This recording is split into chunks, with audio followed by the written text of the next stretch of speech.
Many who are calling for a vote on the final Brexit deal are suggesting that the majority of Leave voters were ill-informed and didn't know what they were voting for. Meanwhile, I am fucking sick of this fucking bullshit. Sorry, Tim. Sorry, Tim. If we're going to be saying that Leavers are ill-informed, then please can you prove to me that Remainers aren't? Okay, ask your average Remainer to explain in detail the relationship between the EU Parliament and the EU Commission.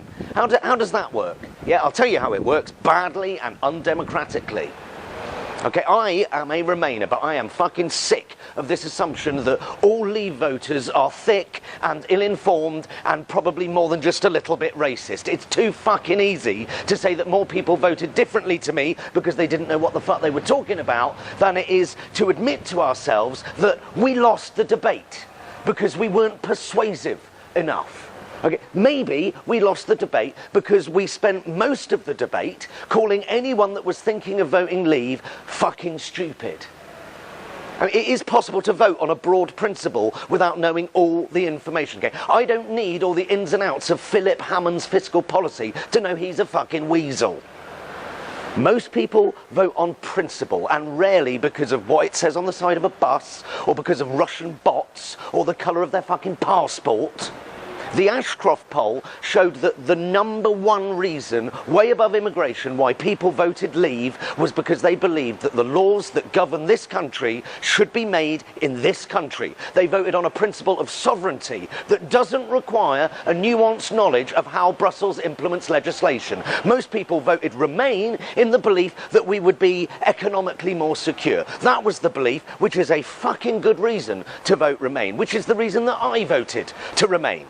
But the real reason Brexit is such a fucking shitstorm is not because working class people are thick or the electorate was woefully ill-informed. It's because the Tories are willfully prepared to sacrifice all the possible benefits of Brexit to deal with short-term party political problems. Brexit is a fucking shitstorm because many Tories are using Brexit to position themselves for a power grab when May's premiership finally wet farts itself out of existence. Brexit is a fucking shitstorm because the only politicians who are actually saying what they actually really think are the likes of Boris Johnson and Rees-Mogg.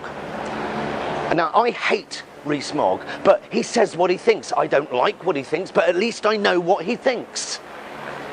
Everyone else is just making it up as they go along. Labour are hemorrhaging support at the moment. If they were to just turn around and say, we're leaving the EU, this is how we would do it, I guarantee they'd win an easy majority tomorrow. But instead you've got people who are saying, oh, if we thwart Brexit or if Parliament votes against the final deal, this government would collapse. Yes, it would. But to what end? Yes, the Tories are bastards, but that doesn't mean the EU aren't. Barnier, Tusk, Juncker, Hofstadt, these people aren't our friends. These are right-leaning politicians who are derided in their own country. I'm fucking sick of Brexit. I'm fucking sick of Brexit. Anyway, where was I? Yes, so another extraordinary week of political wrangling and manoeuvring over the Brexit negotiations.